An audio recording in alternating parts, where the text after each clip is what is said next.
Bueno, entonces, ¿les aparece que estoy grabando ahí? Sí, arriba a la izquierda. Perfecto. Entonces, como dijimos, el diagnóstico prenatal son una serie de medidas que buscan permitir la sospecha o el diagnóstico de alteraciones que pueden ser tanto fetales o maternas que aumenten el riesgo del embarazo. ¿Tá? La gran mayoría de estas alteraciones se pueden diagnosticar en forma precoz y de esto se desprende la importancia de poder realizar estas técnicas de screening lo más precozmente posible en el embarazo para poder adecuar el seguimiento y el tratamiento y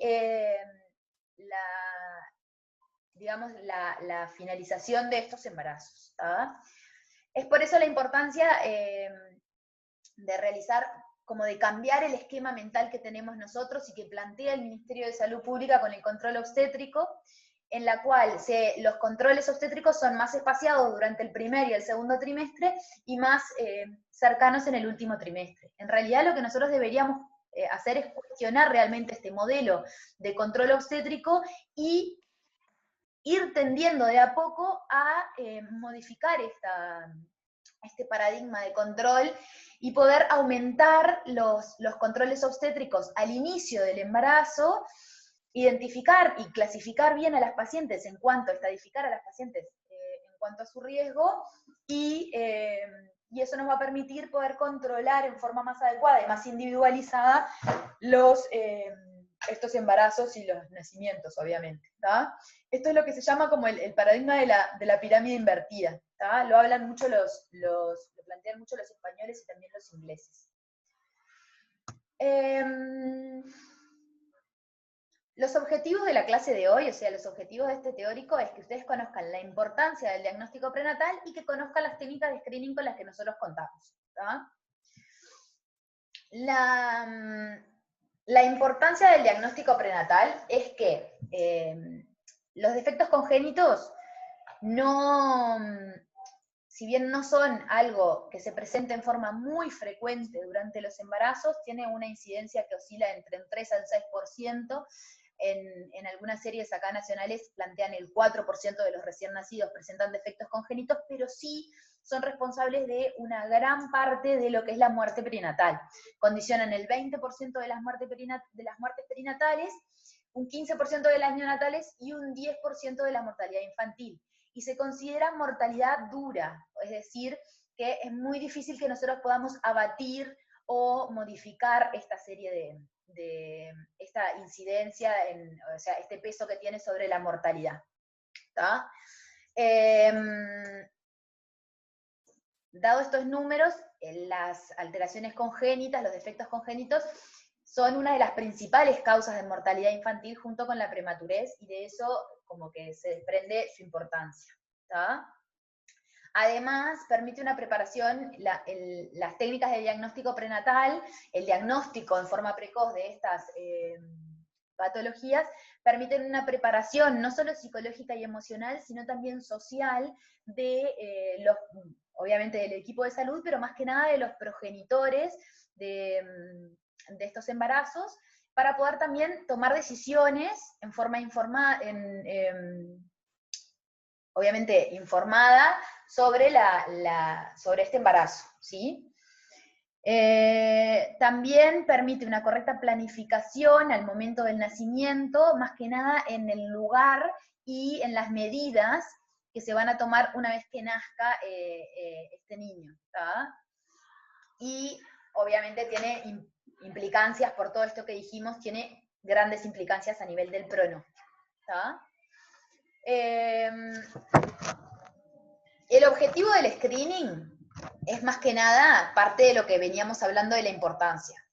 El objetivo del screening va a ser, obviamente, detectar precozmente una anomalía congénita, y esto nos permite ofrecer una oportunidad de tomar conductas y además preparar al equipo de salud y a los progenitores para las necesidades que va a tener ese recién nacido.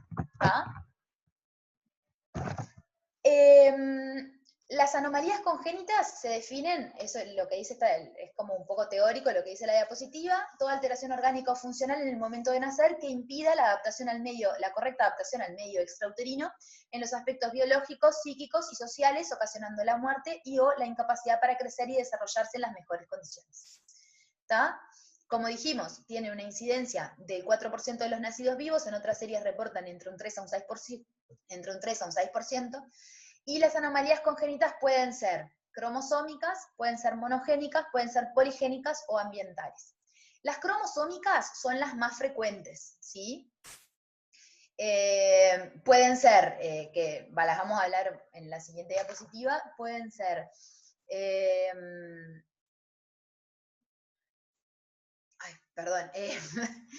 pueden ser alteraciones numéricas, como por ejemplo trisomías, monosomías,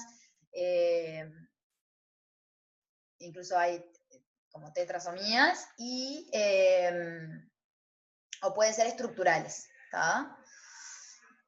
Las monogénicas son poco frecuentes, pero generalmente son bastante importantes porque tienden a repetirse, ¿tá?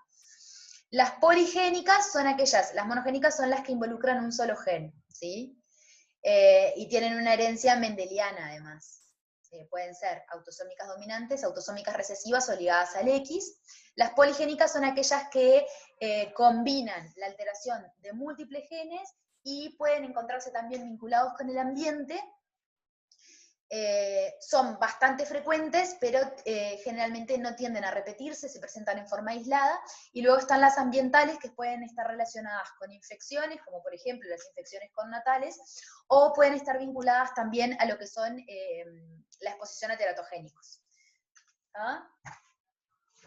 Las cromosómicas, como dijimos, son las más frecuentes, representan entre un 15 a un 20% de las anomalías congénitas, causan el 25% de las muertes perinatales debido a anomalías congénitas, y las más frecuentes son las aneuploidías de los cromosomas 21, 18 y 13, y también las sexuales. ¿Ah? La más importante dentro de lo que son las anomalías cromosómicas es la trisomía 21, que es el síndrome de Down, que corresponde al 50% de las anomalías cromosómicas. ¿Ah? Es el más frecuente de todos. El diagnóstico prenatal se basa en la combinación de múltiples técnicas disponibles que permiten, mediante sistemas informáticos, poder estratificar a las pacientes en un riesgo, ¿tá? De presentar anomalías congénitas. Estas múltiples herramientas que tenemos pueden ser clínicas, biofísicas, bioquímicas y genéticas, ¿tá? Y de la combinación de todos estos factores nosotros podemos llegar al diagnóstico de a la sospecha o al diagnóstico de una malformación congénita, ¿sí? El diagnóstico clínico se basa más que nada en la edad materna. ¿Ah? Edades maternas mayores a 40 años hablan de un aumento del riesgo. ¿Ah? Sabemos que la tasa de detección de síndrome de Down solamente por edad materna es de un 30%, ¿ah? O sea que es bastante importante el rol de la edad materna en lo que es el riesgo de los defectos congénitos. ¿Ah? Los antecedentes obstétricos de defectos congénitos o malformaciones congénitas, la presencia de antecedentes personales a nivel de ambos progenitores de malformaciones congénitas, es decir, que los padres sean portadores de malformaciones congénitas, ¿tá? Antecedentes familiares, tanto en los hijos de esa pareja o en los familiares de primer grado de ambos progenitores, de defectos congénitos, y también la presencia de consanguinidad.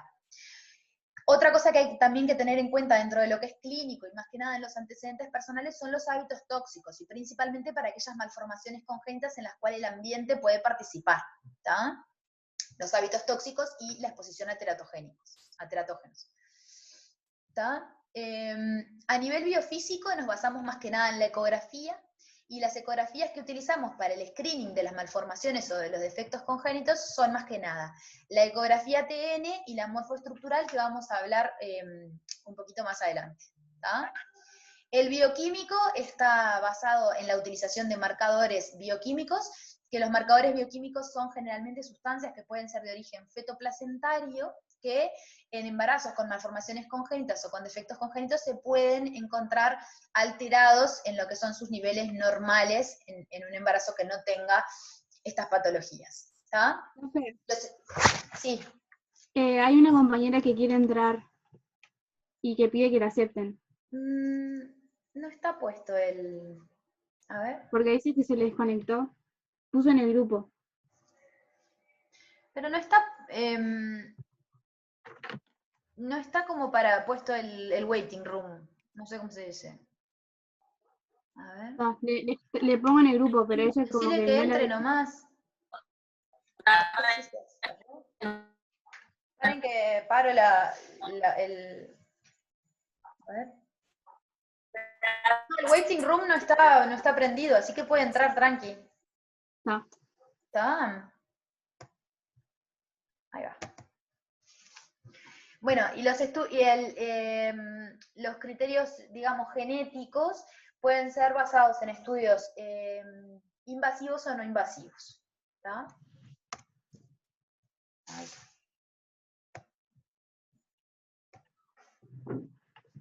Y de la combinación de estos factores, nosotros podemos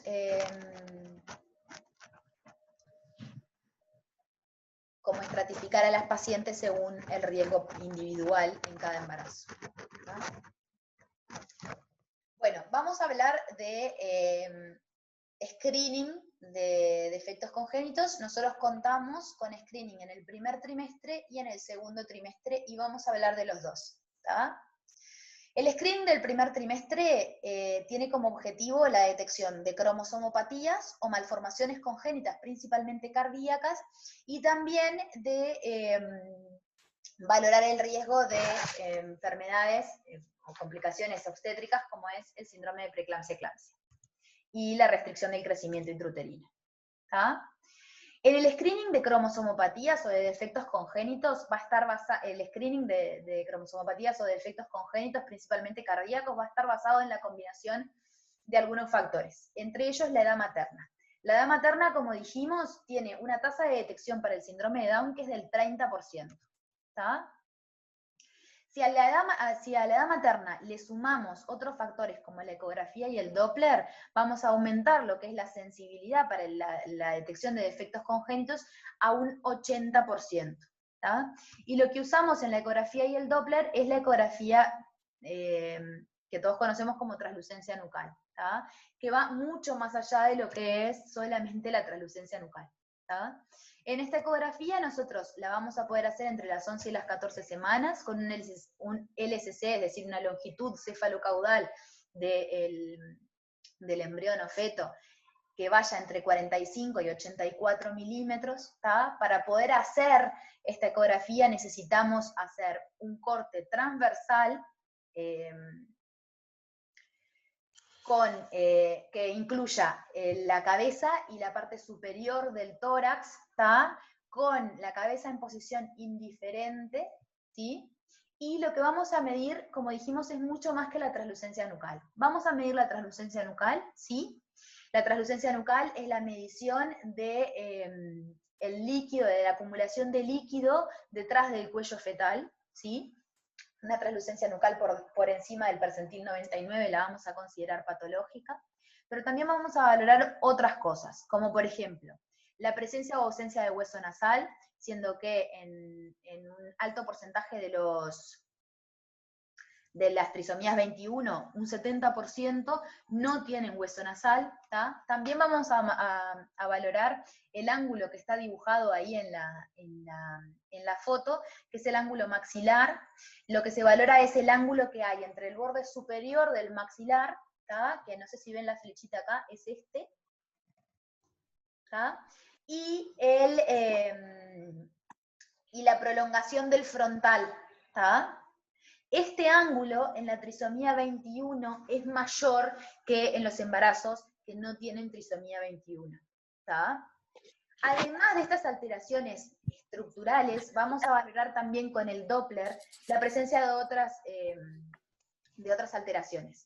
Más que nada vamos a valorar el ductus venoso, el flujo del ductus venoso, que se encuentra alterado en casi el 80% de las trisomías 21 y en un 50% de las trisomías 13 y 18. ¿Sí? Y también otra cosa que vamos... Sí. Consulta, ¿entre qué semana habías dicho que no te quería interrumpir? 11 y 14. 11 y 14, perfecto, gracias. ¿Tá? Y el flujo tricuspidio, también vamos a valorar la presencia de regurgitación a nivel de esta válvula, que puede ser también indicativa de la presencia de malformaciones, tanto cardiovasculares como de cromosomopatías. ¿Tá? Todo esto, la valoración de todo esto, más la edad materna, nos va a permitir, como dijimos, aumentar la sensibilidad a un 80%. ¿Sí? Y si a esto además le sumamos la presencia de marcadores bioquímicos, la determinación de marcadores bioquímicos, la sensibilidad para el diagnóstico de un defecto congénito aumenta un 95%. ¿Tá? Más que nada los marcadores que usamos para el screening del primer trimestre es la beta-HCG y la PAP-A. ¿Tá? Que, como ya lo habíamos visto en otra diapositiva, no sé si se acuerdan, y yo no me acuerdo en qué diapositiva fue que lo incluí, creo que la de control obstétrico del primer trimestre. Para la trisomía 21, la beta-HCG se encuentra aumentada con respecto a los controles de embarazos normales. En la trisomía 13 y en la 18 se encuentra disminuido. ¿Sí? Y la PAP-A se encuentra disminuido en comparación con los embarazos normales en la trisomía 21, en la trisomía 18 y en la trisomía 13. ¿Tá? No, estoy escuchando una clase.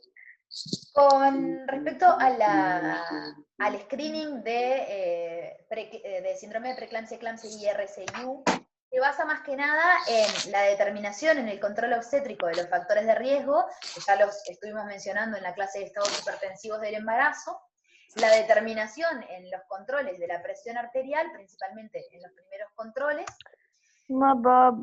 la ecografía y el Doppler, y que lo que valoran principalmente es el Doppler de las arterias uterinas, que si se encuentra aumentado, habla de un aumento del riesgo para estados hipertensivos y para restricción del crecimiento, y también marcadores bioquímicos, que los que se usan son dos: el PAP-A, que nos sirve para la detección de cromosomopatías, y también el factor de crecimiento relacionado a la insulina, ¿tá? Que es el PIGF, ¿tá? Que se encuentran aumentados en las pacientes que tienen riesgo de preeclampsia. ¿Tá? Esto nos va a permitir hacer un diagnóstico de un 76% de las pacientes que tienen que por el screening del primer trimestre tienen un riesgo aumentado de preeclampsia. Sabemos que el 76% nos va a permitir este screening elevado detectar el 76% de las preeclampsias severas que se van a presentar en menores de 34 semanas, y además nos permite detectar el 40% de las preeclampsias de término. ¿Tá? Y además nos permite realizar un adecuado tratamiento. Estas pacientes, si en el screening del primer trimestre se determina que tienen un riesgo aumentado para presentar preeclampsia o restricción del crecimiento intrauterino, tenemos la posibilidad de hacer tratamiento con ácido acetilsalicílico, con calcio y con vitamina D, como ya habíamos mencionado en la parte de control obstétrico. ¿Tá? Incluido dentro de lo que es el screening del primer trimestre, nosotros tenemos una herramienta que es bastante nueva y se está utilizando cada vez más en los últimos años, que es la determinación de ADN fetal en sangre materna. ¿Sí? Es un estudio genético, y es un estudio genético no invasivo, se puede realizar a partir de la semana 9 o 10, y se basa en la medición de la longitud de los fragmentos de ADN libre. ¿Tá? Los fragmentos fetales son más cortos que los maternos, y eso los permite identificar estos fragmentos y poder estudiarlos. ¿Tá? Tienen como una desventaja que, si bien son no invasivos, tienen un alto costo. ¿Tá? ¿Qué podemos evaluar con la determinación de ADN fetal en sangre materna? El sexo fetal, ¿tá? Las anomalías cromosómicas, la presencia de microlesiones o microduplicaciones, y la determinación del grupo sanguíneo. Cosas que no son poco importantes. ¿Tá? La determinación del sexo fetal, uno podría pensar que es nada más por curiosidad o innecesario, pero sabemos que hay algunas, por ejemplo, algunas anomalías monogénicas que están ligadas al X, y eso, si la paciente nos cambia, si la paciente tiene un embarazo con un feto de sexo femenino o masculino, y eso nos va a permitir también poder hacerle un adecuado asesoramiento en el embarazo. son datos que en algunas pacientes pueden ser muy importantes. ¿Tá? Obviamente la presencia de anomalías cromosómicas, microdeleciones, microduplicaciones, en lo que es el screening de defectos congénitos es importante, y la determinación del grupo sanguíneo en algunas pacientes también puede ser muy relevante si estamos sospechando la presencia de un conflicto, ¿no? O si la paciente tiene la posibilidad de un conflicto. ¿Está? O sea, todo esto lo busco en la sangre de la madre, o sea, saco la sangre de la madre y analizo el Claro, ADN que tiene como y encuentro como cualquier examen paraclínico, como que cuando le pedimos un hemograma de las rutinas, podemos pedir la determinación de ADN fetal en sangre materna. ¿Tá? Bien. No lo tenemos disponible en lo que es en forma gratuita dentro de lo que es las prestaciones básicas de ningún servicio. Generalmente se accede a este tipo de estudios mediante la financiación propia de la paciente. ¿Tá? Hay varios estudios y los estudios son más o menos completos. Hay algunos que solamente valoran sexo, por ejemplo, o valoran algunas cromosomopatías más importantes, y hay otros que son muchísimo más completos. Van a ver, por ejemplo, los que están del lado, ay, cómo me cuesta la derecha y la izquierda, del lado derecho de la pantalla, vieron ahí, hay varias marcas. Las que están del lado derecho de la pantalla son generalmente los más completos, ¿tá? El Harmony, el Panorama, el Maternity. ¿Tá? Obviamente que al ser más completos, también son muchísimo más caros. Están cerca de $1.800, $2.000, ¿tá? De los más completos que hay. Generalmente las muestras a veces no se procesan acá, se envían a Estados Unidos, por ejemplo. ¿Tá? Pero algunas pacientes que tienen un riesgo aumentado, tal vez les permite tomar decisiones en forma muchísimo más precoz. ¿Tá? Profe, Sí. una pregunta. ¿Cuál es el screening que te hace el BPS entonces? El screening BPS que se creo hace en que el es. BPS No sé. es Es gratis. el gratuito, es este. Sí. Esto. Ah, más adelante lo vas a decir. No. Lo que está en esta pantalla es lo Ah, que se hace en el BPS en forma gratuita. Lo que se hace en el BPS es, tienen el sistema informático que permite agrupar estos 3 factores de riesgo y traducen el riesgo según, o sea, se informa el riesgo según el número, ahora lo hablamos más adelante, pero te informan el riesgo según uno de cada 300 embarazos, por ejemplo. Si tiene menos de eso, es de alto riesgo, o de riesgo intermedio. ¿Tá?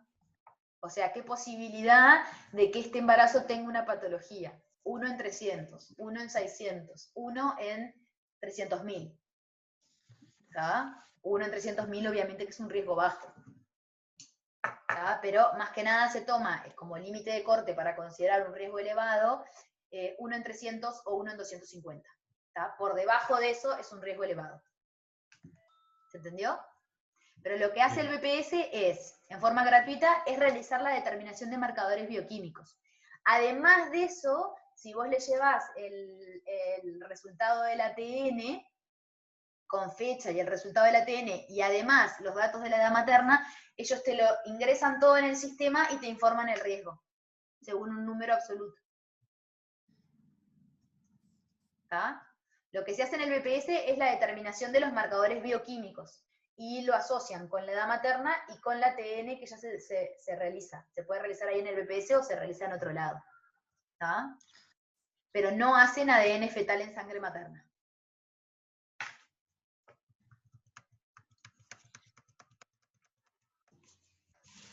¿Tá? El ADN fetal en sangre materna es una técnica de cribado que no es diagnóstica, ¿tá? No es una técnica que permita confirmar el diagnóstico, ¿tá?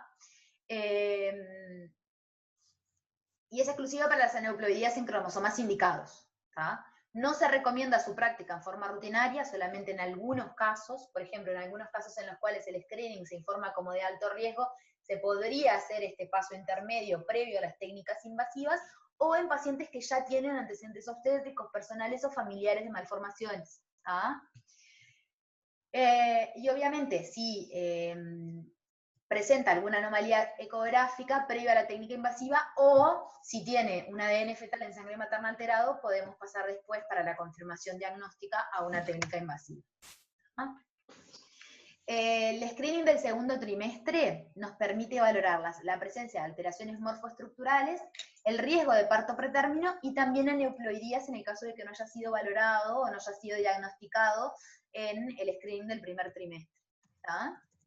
El screening del segundo trimestre está basado en la utilización de la ecografía morfoestructural. ¿Tá?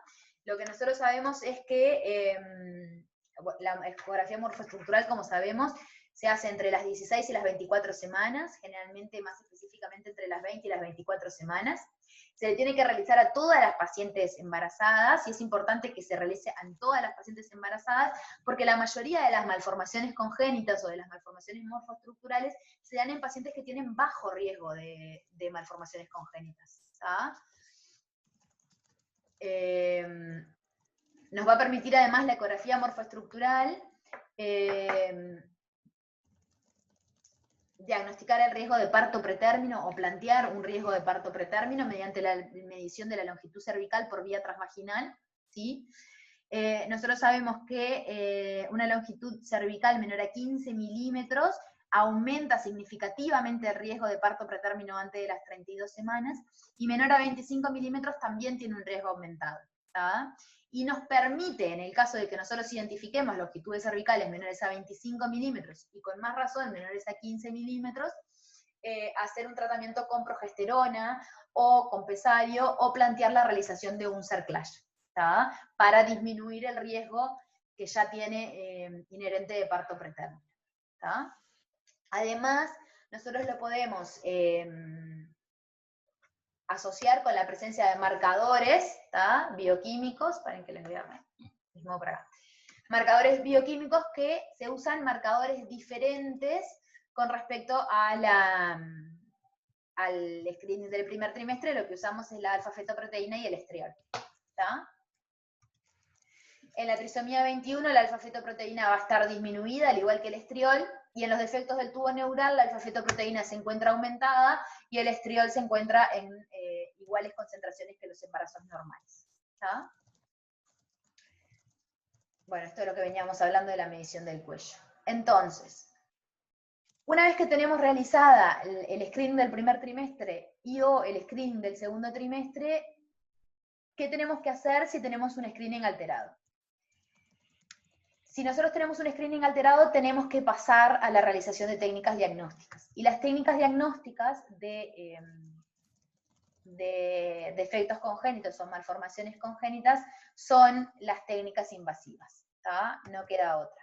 Tenemos la biopsia de vellosidad corial.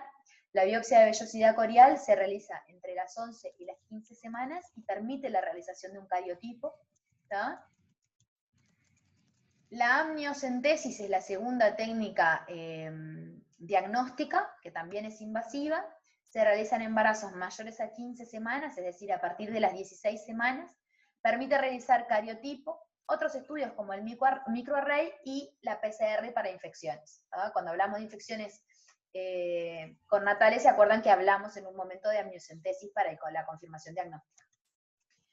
Y la cordocentesis, que es la punción del cordón umbilical, nos permite, se realiza a partir de las 18 semanas, nos permite realizar los estudios previos, cariotipo, microarray, además de la determinación de hemoglobina fetal para la valoración o diagnóstica de una anemia, que puede ser secundaria a una infección cornatal o, por ejemplo, a un conflicto, y también el grupo sanguíneo fetal, ¿tá? Que es muy útil, como dijimos, en la presencia de un conflicto a grupos mayores o menores. ¿Tá? Entonces, el diagnóstico de las malformaciones congénitas, lo cual nos va a guiar el seguimiento, el tratamiento y el pronóstico de estas malformaciones, va a estar basada en la realización de un screening, que generalmente se realiza universalmente en la población. Las pacientes que tengan un screening alterado van a necesitar técnicas de diagnóstico, y estas técnicas de diagnóstico, una vez que nosotros tenemos el diagnóstico confirmado, nos van a permitir realizar prevención, seguimiento adecuado y tratamiento oportuno en estas pacientes, que van a tener un gran impacto en lo que es el pronóstico de estas malformaciones, como dijimos, o defectos congénitos. ¿Está?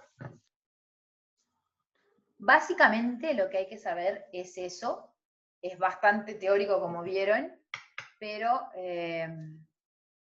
alguna pregunta, generalmente en el momento de los encuentros no es lo que más hablamos, pero en las pruebas teóricas sí les puede caer alguna pregunta sobre esto. Cuando hablabas de la amniocentesis, no entendí el tema del PCR que estaba ahí. El PCR es un estudio que se realiza en el líquido amniótico para valorar la presencia de infecciones, por ejemplo. Para confirmar la toxoplasmosis, la infección por citomegalovirus. La realización de PCR en líquido amniótico es lo que nos va a confirmar la presencia de una infección connatal, por ejemplo. Ahí va, gracias. Sí. ¿La edad materna es mayor a 40 años? La edad materna mayor a 40 años. O sea, la edad materna mayor a 40 años aumenta el riesgo, o sea,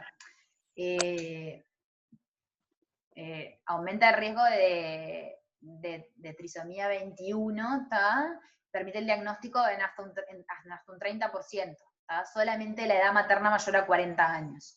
Pero el riesgo de malformaciones congénitas, y más que nada de cromosomopatías, va aumentando exponencialmente a partir de los 35. ¿Tá?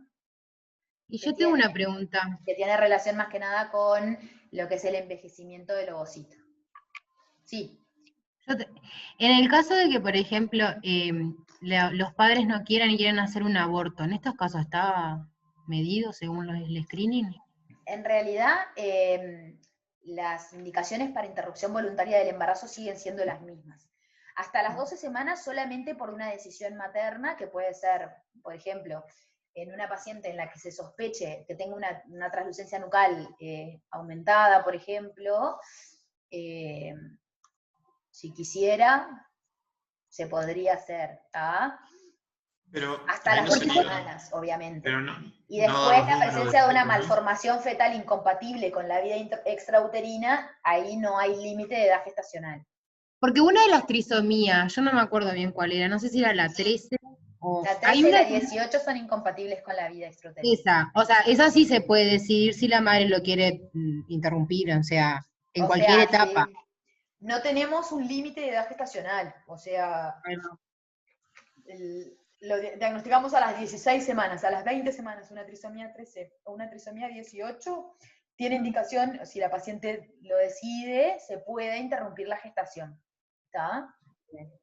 La trisomía 21 no, por ejemplo. La trisomía 21, si nosotros queremos interrumpir un embarazo por trisomía 21, el límite de edad gestacional solamente por la trisomía 21, si no corre riesgo vital la madre y no tiene otra malformación que sea incompatible con la vida, tenemos hasta las 12 semanas para la interrupción. Es como un IB común. O sea, Claro, es como un nivel común.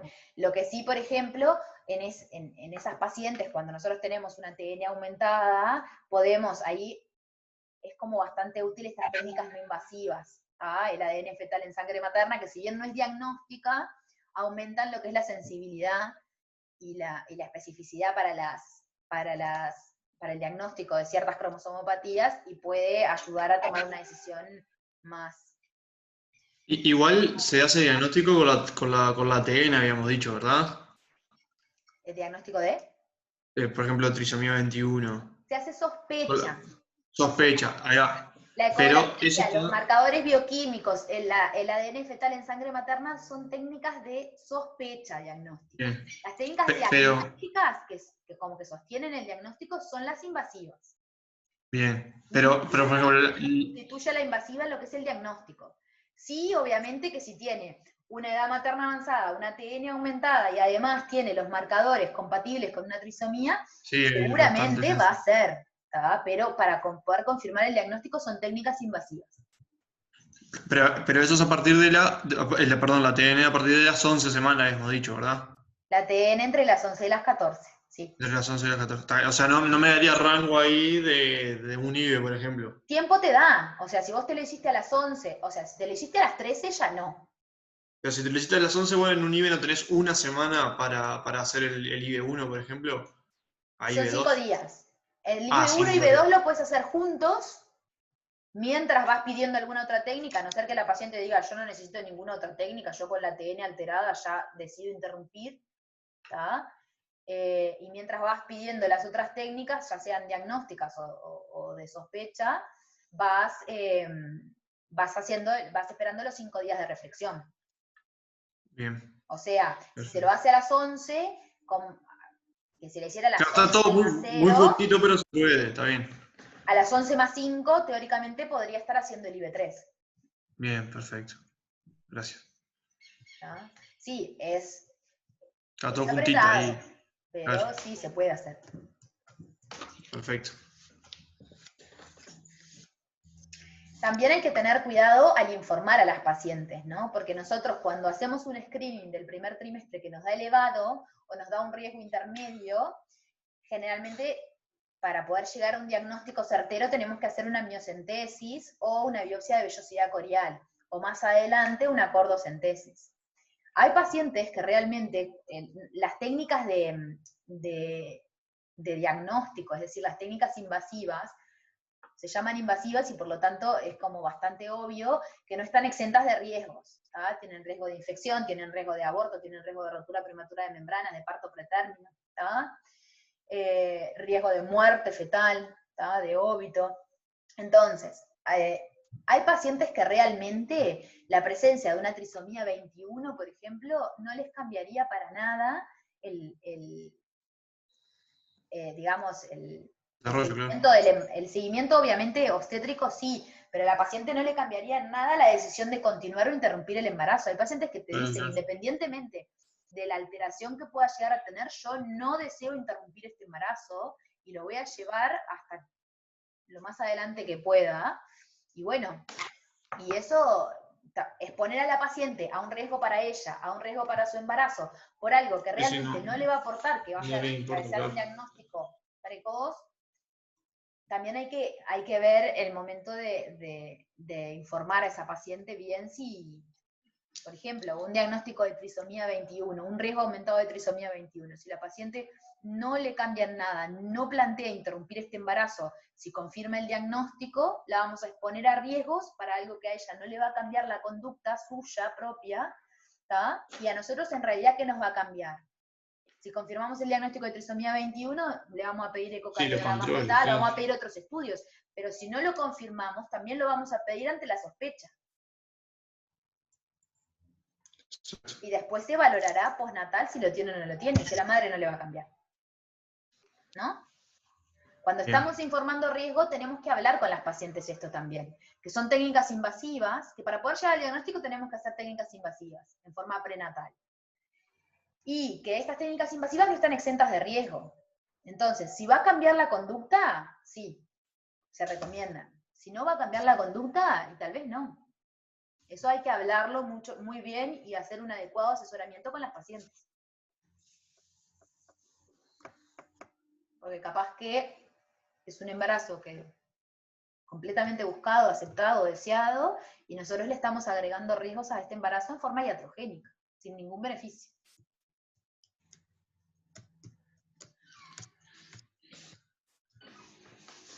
¿Alguna duda, alguna pregunta que tengan de esto?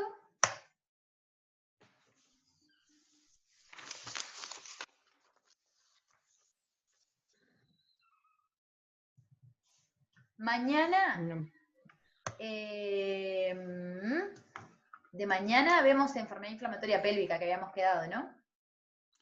Sí. Yo cerca de las 8:30 salgo, ¿qué les parece si a las 9? ¿O Sí, quedamos por mí hacerlo sí. de tarde? Sí. No, de Tenemos mañana. BCP. Ah, tienen de tarde. Sí, 4:30 tenemos. Ah, perfecto. Entonces, ¿les parece bien a las 9 de la mañana? 9 de la mañana, Sí. entonces, IP. Bueno, Si yo puedo un poquito antes, tipo 15 minutos antes, mejor, porque a eso de las 10 estoy empezamos el Ateneo de Coordinación 10, 10 y poquito. ¿Tá? Así que si lo podemos hacer ahí, entre que yo salgo de la guardia y mejor. ¿Tá? Y 8:40 por ahí. Por ahí, yo les voy mandando mensajes. ¿Está? No, Profe, está. ¿ya no nos podés decir el tema que tenemos que preparar los del grupo siguiente? Así lo vamos viendo. Bien. A ver. Profe, seguí grabando la pantalla. Así preparamos con tiempo. Stop record.